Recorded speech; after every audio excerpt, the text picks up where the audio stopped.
Assalamualaikum warahmatullahi ta'ala wabarakatuh.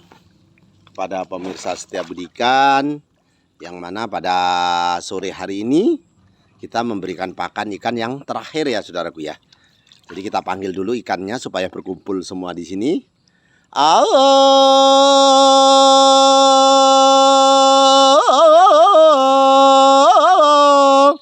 Supaya kumpul ya saudaraku ya.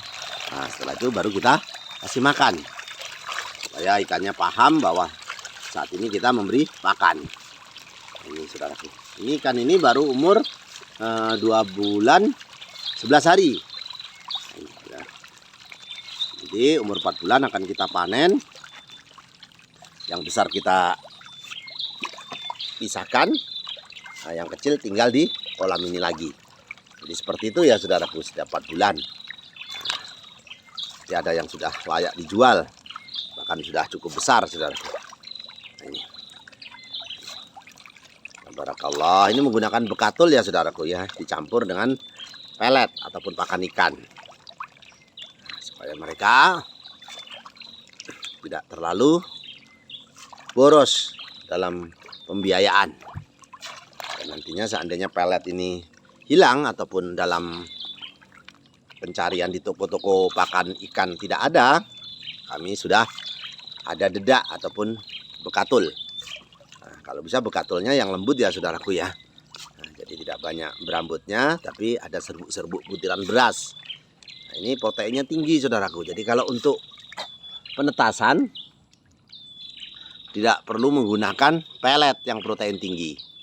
Kalau untuk penetasan, tapi kalau untuk penggemukan menggunakan protein yang tinggi.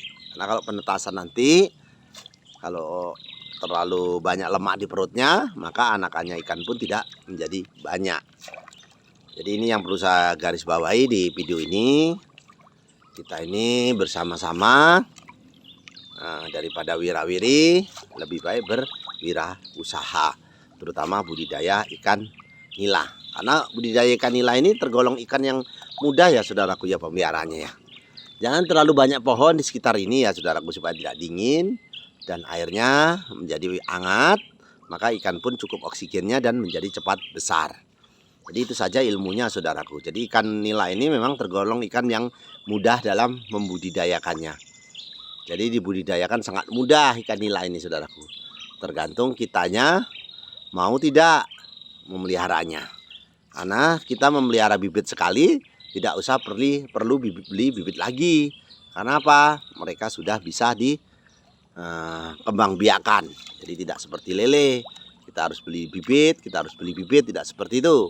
Kalau ikan nila cukup sekali saja, nanti kita sudah bisa menggunakan anakannya untuk pengembang biakan yang akan datang.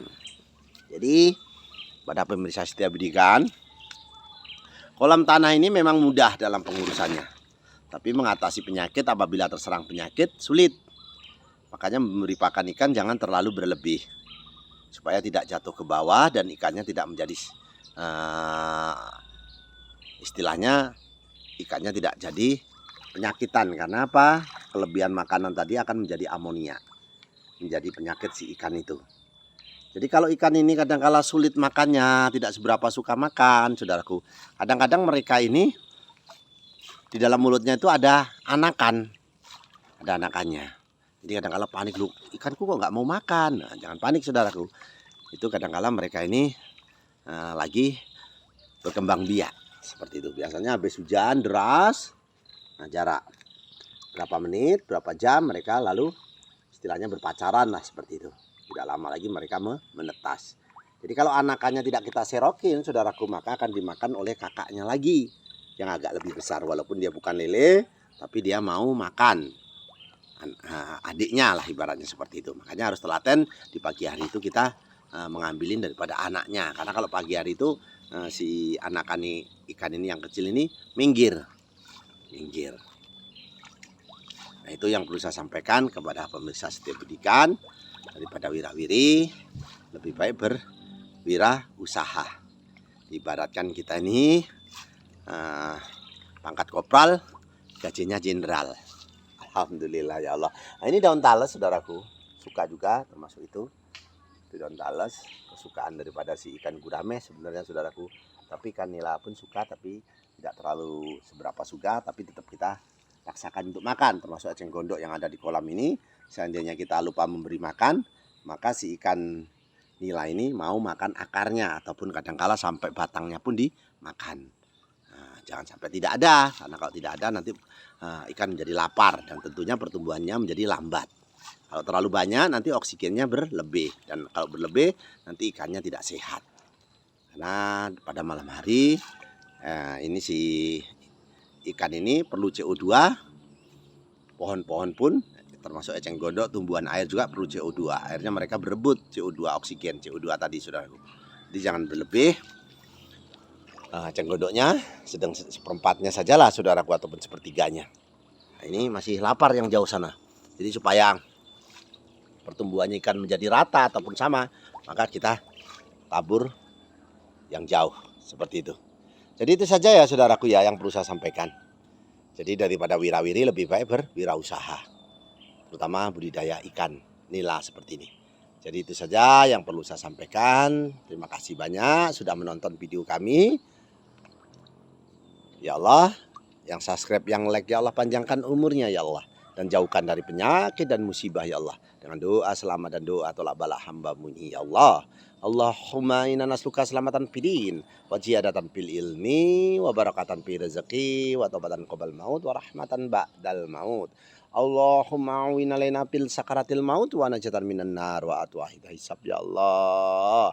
Allahumma fa'ana qul ahwal bala ahwal pasha ahwal munkaro wa syuyufal muqtalibata wa sadaida wal minhana mathoro minha wa mabatonah min baladina hada khoso wa min buldanil muslimin amainaka ala kulli syai'in qadir ya Allah.